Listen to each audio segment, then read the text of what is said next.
देखो, पिछले महीने का कार सेल्स रिपोर्ट आउट हो चुका है। तो इस वीडियो के अंदर मैं उन 14 कार ब्रांड्स के बारे में डिटेल में बात करूंगा जिन्होंने पिछले महीने पूरे भारत में सबसे ज्यादा कारों को बेचा है। तो बेसिकली ये वीडियो होने वाला है top selling car brands in May 2023। 14th position पर पिछले महीने जीप इंडिया आई है और जीप कंपनी ने लास्ट मंथ 732 कारों को बेचा है, लेकिन पिछले साल के मई में लगभग 928 कारों को बेचा था। यहाँ पर आपको जीप कंपनी के सेल्स में लगभग 23% की गिरावट देखने को मिल जाएगी और आज के डेट में जीप का पोर्टफोलियो काफी ज्यादा बेहतरीन है, लेकिन उसके बावजूद भी आपको जीप कंपनी का सेल काफी कम देखने को मिल जाएगा। 13th नंबर पर सिट्रॉन कंपनी आई है जिसके सेल्स में आपको इंप्रूवमेंट देखने को मिल जाएगी और लास्ट मंथ सिट्रॉन कंपनी ने 806 कारों को बेचा है, लेकिन पिछले साल के मई में लगभग सिर्फ 24 कारों को बेचा था। लेकिन उस समय इस कार ब्रांड के पास सिर्फ एक कार थी जो कि है C5 एयरक्रॉस। रिसेंटली इस कार कंपनी ने C3 एयरक्रॉस को इंडियन मार्केट में लॉन्च किया था। इसी कार का इलेक्ट्रिक वर्जन भी इंडियन मार्केट में लॉन्च हो चुका है और बहुत जल्दी ये कार कंपनी एक मिड साइज SUV कार को भी लॉन्च करने वाली है। तो डेफिनेटली आने वाले समय में इस कार ब्रांड का सेल और भी ज्यादा इंप्रूव हो सकता है। 12th पोजीशन पर निसान कंपनी आई है जो कभी टॉप 10 लिस्ट में हुआ करती थी, लेकिन अब सीधा 12th पोजीशन पर जा चुकी है और लास्ट मंथ निसान कंपनी ने 2618 कारों को बेचा है, लेकिन पिछले साल के मई के महीने में 2131 कारों को बेचा था। तो यहाँ पर आपको निसान कंपनी के सेल्स में लगभग 23% की गिरावट देखने को मिल जाएगी। आज के डेट में निसान की सिर्फ मैग्नेट ही इकलौती ऐसी कार है जिसका सेल आपको अच्छा खासा देखने को मिल जाएगा। 11th नंबर पर फोक्सवैगन कंपनी आई है और फोक्सवैगन ने लास्ट मंथ 3286 कारों को बेचा है और लास्ट ईयर के मई में 3503 कारों को बेचा था। यहाँ पर आपको फोक्सवैगन के सेल्स में लगभग 6% की गिरावट देखने को मिल जाएगी। 10th नंबर पर स्कोडा आई है और स्कोडा ने लास्ट मंथ 3547 कारों को बेचा है, लेकिन लास्ट ईयर के मई में 4604 यूनिट को बेचा था। यहाँ पर आपको स्कोडा के सेल्स में लगभग 25% की गिरावट देखने को मिल जाएगी। 9th पोजीशन पर रेनॉल्ट आई है और रेनॉल्ट के भी सेल्स में आपको गिरावट देखने को मिल जाएगी। पिछले महीने रेनॉल्ट कंपनी ने 4625 कारों को बेचा है, लेकिन पिछले साल के मई में 5010 कारों को बेचा था। यहाँ पर लगभग 1% की गिरावट आ चुकी है और आज के डेट में रेनॉल्ट की ट्राइबर और काइगर इन्हीं दो कारों का सेल आपको अच्छा खासा देखने को मिल जाएगा। 8वें नंबर पर होंडा कंपनी आई है जो कभी 7वें पोजीशन पर बरकरार रहती थी, यानी 7th नंबर ये कभी छोड़ती ही नहीं थी, लेकिन अब होंडा 8वें पोजीशन पर आ चुकी है। पिछले महीने होंडा कंपनी ने 4660 कारों को बेचा है, लेकिन पिछले साल के मई में 8118 कारों को बेचा था।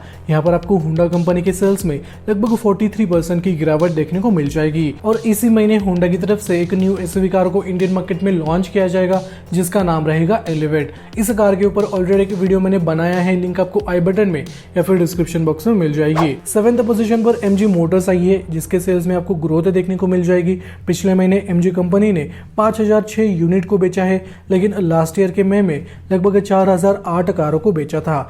यहाँ पर आपको MG मोटर्स के सेल्स में लगभग 22% की ग्रोथ देखने को मिल जाएगी। हालांकि जब से हेक्टर का फेसली मॉडल इंडियन मार्केट में लॉन्च हुआ है तब से आपको MG मोटर का सेल अच्छा खासा देखने को मिल जाएगा। 6th पोजीशन पर किया मोटर्स आई है जो पहले 5th पोजीशन पर बरकरार रहती थी और पहले किया मोटर्स के 20,000 के ऊपर यूनिट आराम से बिक जाते थे, लेकिन पिछले महीने किया कंपनी के 18,766 यूनिट बिके हैं पूरे इंडिया में और लास्ट ईयर के मई में लगभग 18,718 यूनिट बिके थे। तो यहाँ पर आपको नॉर्मल सी ही ग्रोथ देखने को मिल जाएगी, लेकिन पिछले कुछ महीनों के मुकाबले यहाँ पर आपको काफी बड़ी गिरावट देखने को मिल जाएगी। हालांकि उसके पीछे बहुत सारे रीजन है। इसी साल किया कंपनी सेल्टोस का फेसली मॉडल और सोनेट का फेसली मॉडल इंडियन मार्केट में लॉन्च करने वाली है। 5th पोजीशन पर टोयोटा आई है और टोयोटा के सेल्स में आपको काफी बड़ी ग्रोथ देखने को मिल जाएगी। पिछले महीने टोयोटा ने लगभग 19,379 कारों को बेचा है और लास्ट ईयर के मई में लगभग 10,151 कारों को बेचा था। यहाँ पर आपको टोयोटा के सेल्स में लगभग 91% की ग्रोथ देखने को मिल जाएगी।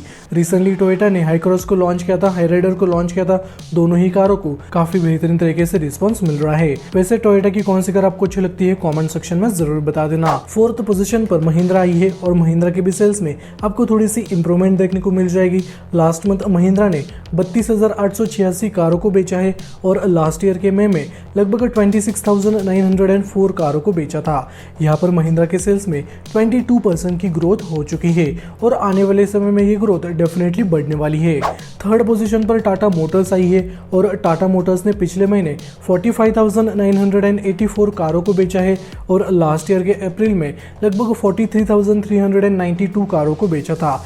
यहाँ पर आपको टाटा मोटर्स के सेल्स में लगभग 6% की ग्रोथ देखने को मिल जाएगी। आने वाले कुछ समय में टाटा की तरफ से नेक्सॉन का फेसलिफ्ट मॉडल इंडियन मार्केट में लॉन्च होगा। हैरियर का ईवी मॉडल और हैरियर का फेसलिफ्ट मॉडल इसी साल इंडियन मार्केट में लॉन्च किया जाएगा। दूसरे नंबर पर हुंडई आई है और हुंडई ने लास्ट मंथ 48,601 यूनिट को बेचा है और पिछले साल के मई में लगभग 42,293 कारों को बेचा था।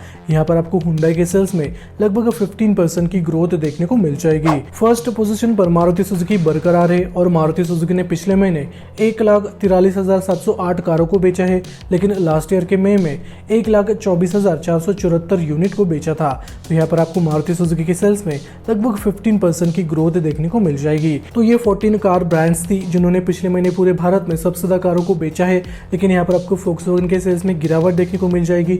स्कोडा के भी सेल्स में काफी बड़ी गिरावट आ चुकी है और होंडा का भी सेल काफी ज्यादा नीचे आ चुका है। लेकिन होंडा का सेल आने वाले समय में थोड़ा सा इंप्रूव हो सकता है, क्योंकि होंडा अपने पोर्टफोलियो के अंदर कुछ न्यू कारों को लॉन्च करने वाली है।